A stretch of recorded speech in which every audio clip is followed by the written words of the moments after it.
श्रीमद् भगवद गीता के दूसरे अध्याय सांख्य योग के श्लोक 6 से 10 तक अर्जुन की व्याकुलता और उनके द्वारा भगवान श्री कृष्ण के शरणागत होने का वर्णन है।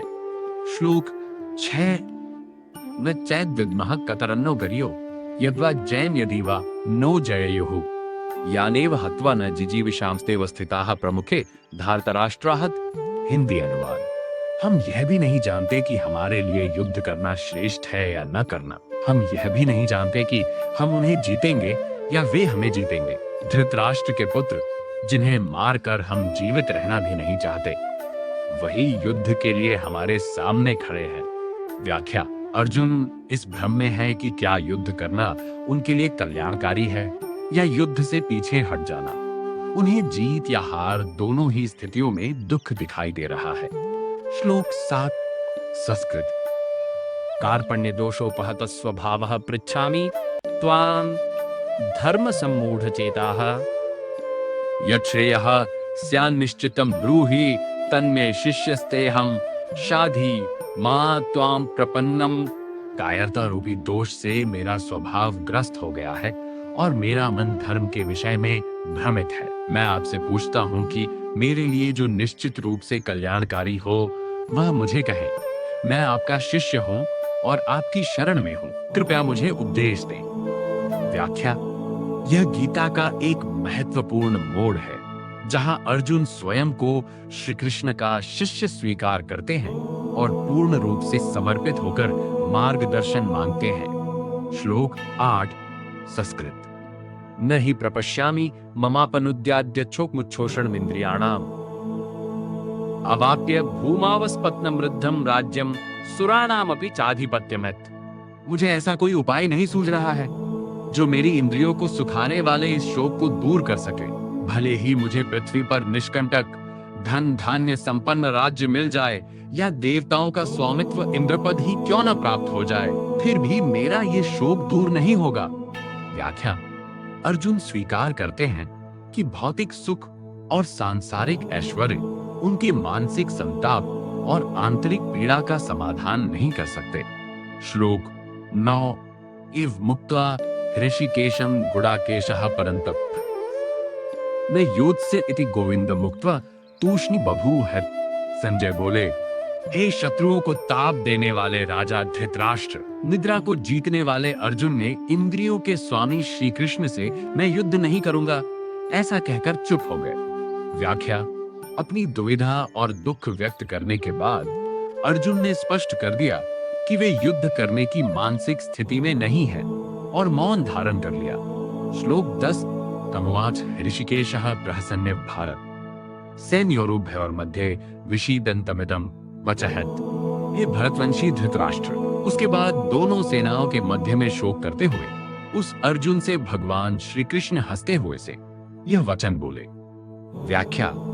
भगवान श्री कृष्ण अर्जुन की इस असहाय स्थिति को देखकर मंद मुस्कान के साथ उपदेश देना आरंभ करते हैं। यहीं से भगवान का वास्तविक दिव्य ज्ञान सांख्य योग शुरू होता है।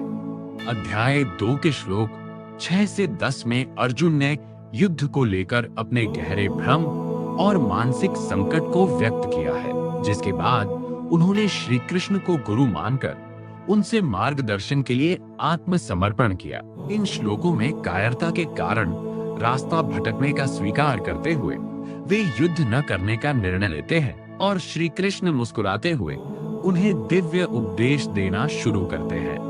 हिंदी सार। आज के जीवन में अर्थ। जब इंसान सही गलत में फर्क नहीं कर पाता तब वह निर्णय लेने की क्षमता खो देता है। आज करियर, रिलेशनशिप्स या लाइफ चॉइसेस में क्लैरिटी जरूरी है। अपने लोगों के प्रति मोह अटैचमेंट हमें सही निर्णय लेने से रोकता है। आज इमोशनल डिसीजंस अक्सर लॉन्ग टर्म नुकसान करते हैं। अर्जुन ने अंत में श्री कृष्ण को अपना गुरु स्वीकार किया। आज मेंटर्स, टीचर्स या एक्सपीरियंस्ड लॉग लाइफ में डायरेक्शन देते हैं। जब हम ईगो छोड़कर सीखने को तैयार होते हैं तभी असली ग्रोथ होती है। आज मुझे सब पता है माइंडसेट ग्रोथ रोकता है।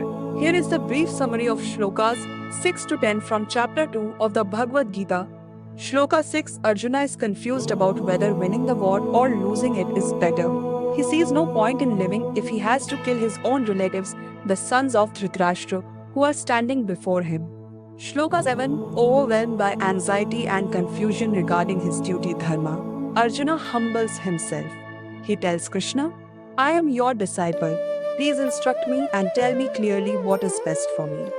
Shloka 8. He admits that even gaining an unrivaled kingdom on earth or lordship over the gods won't remove the grief that is drying up his senses.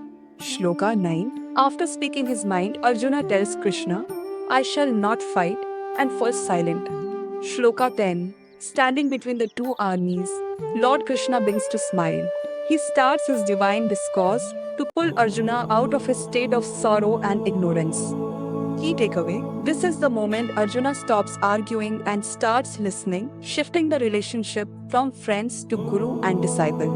Would you like to explore the first lesson Krishna gives right after this regarding the body and the soul?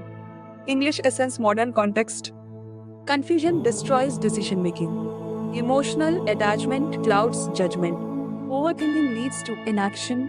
Like Arjuna, too much thinking creates paralysis. Execution matters more than endless thinking. Seeking guidance is essential. Surrendering ego leads to growth. Accepting I need help is strength, not weakness. Today, learning mindset, not ego mindset. जय श्री कृष्ण। ऐसे ही divine knowledge के लिए follow, like, share और subscribe जरूर करें। If this touched you, don't forget to like and share